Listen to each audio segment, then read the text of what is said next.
महाराष्ट्र विधानसभा चुनाव से कुछ महीने पहले ही शिवसेना के पूर्व सांसद ने भारतीय जनता पार्टी को अल्टीमेटम दे दिया है।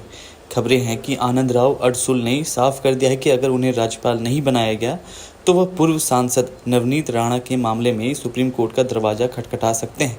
अडसुल ने पहले भी दावा किया था कि उन्हें राज्यपाल बनाने का ऑफर दिया गया था।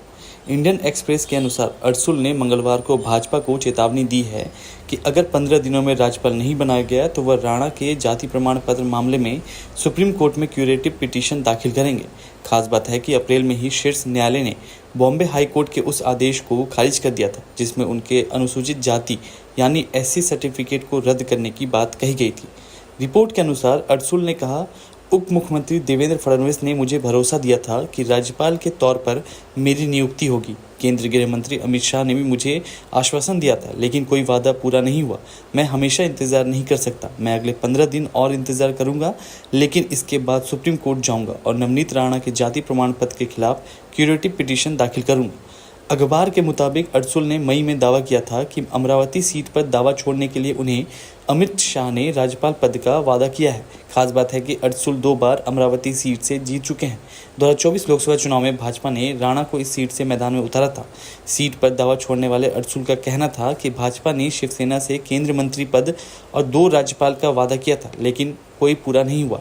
उन्होंने आरोप लगाए थे कि मुख्यमंत्री एकनाथ शिंदे और डिप्टी CM फडणवीस ने पत्र भी लिखा था जिसमें राज्यपाल के तौर पर उनकी नियुक्ति की सिफारिश की गई थी। उनका दावा था कि पत्र को भाजपा के शीर्ष नेतृत्व के पास भेजा गया था, लेकिन इसे नज़रअंदाज कर दिया गया। इस बार उन्होंने फडणवीस के वादे को 25 महीने बीत गए हैं और अमित शाह के वादे को 2.5 महीने से ज़्यादा का समय हो चुका है।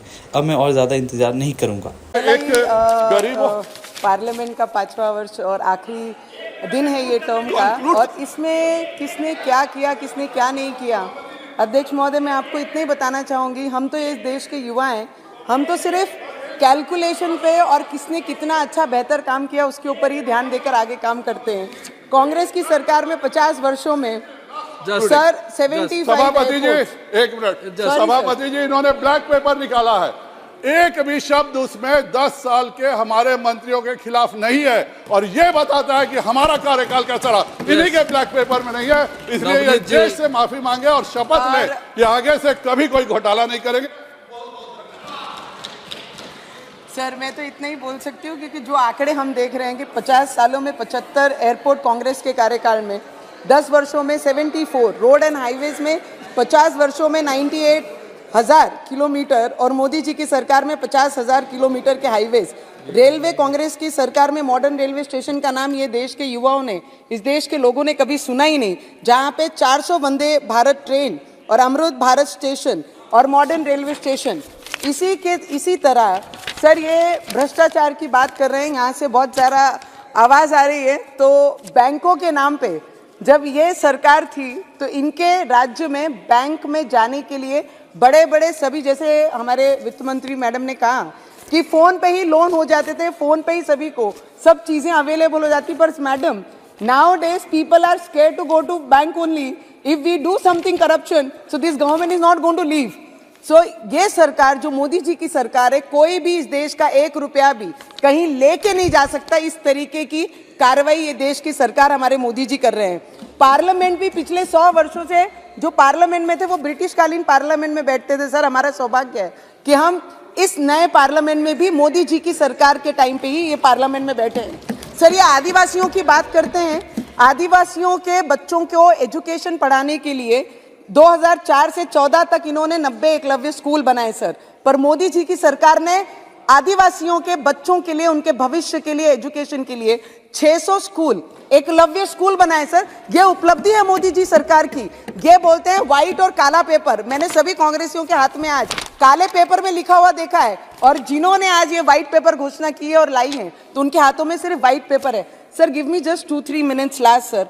मेडिकल कॉलेज की बात करते हैं सर।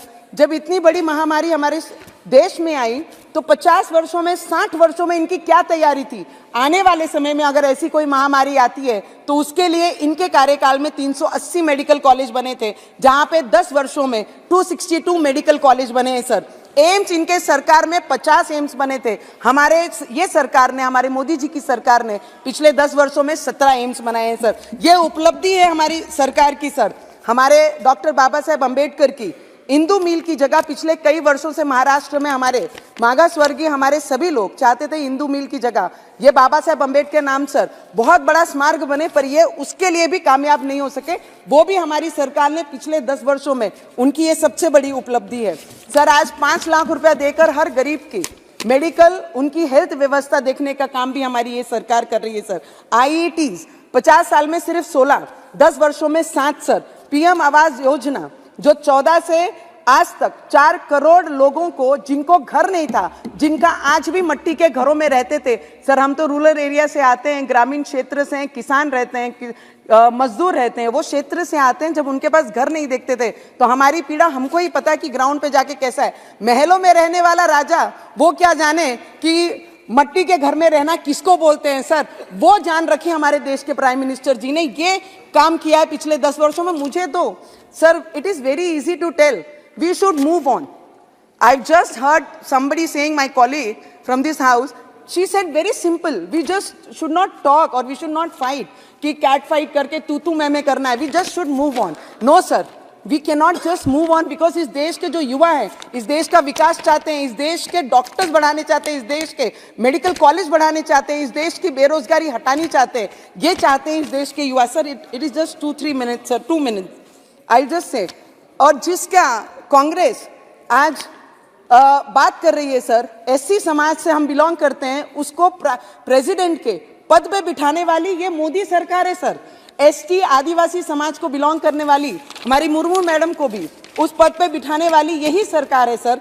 मैं आपको इतना ही सिर्फ आखिरी का बोलूंगी सर, महाराष्ट्र से एक last minute sir. Hanuman Chalisa पे हनुमान चालीसा पठन किया तो उन्होंने जेल में डाला सर, यस।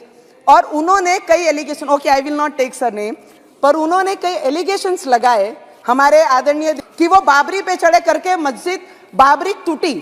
मुझे इतना उनसे पूछना है कि जब 90 में और 92 में जब कार सेवक वहां पर अपनी जान त्याग रहे थे, जान दे रहे थे अपने धर्म के प्रचार, वो योगदान देते sir. Last 1 minute sir, last 1 minute sir, last 1 minute अपना योगदान दे रहे थे, बिल में बैठे थे। उन्होंने ये बताना है किसी के ऊपर इल्जाम लगाते समय आपने ये याद रखना चाहिए कि आज इस अमृतकाल के अंदर देश के 500 साल के कुशासन और 500 साल की लूट के बाद ये सौभाग्य प्राप्त हुआ 140 करोड़ लोगों को कि इस अमृतकाल में राज्य राम राज्य की स्थापना हुई, जिसमें धर्म, स्वाभिमान, समृद्धि और सुरक्षा तीनों की गारंटी देने का काम हमारे देश के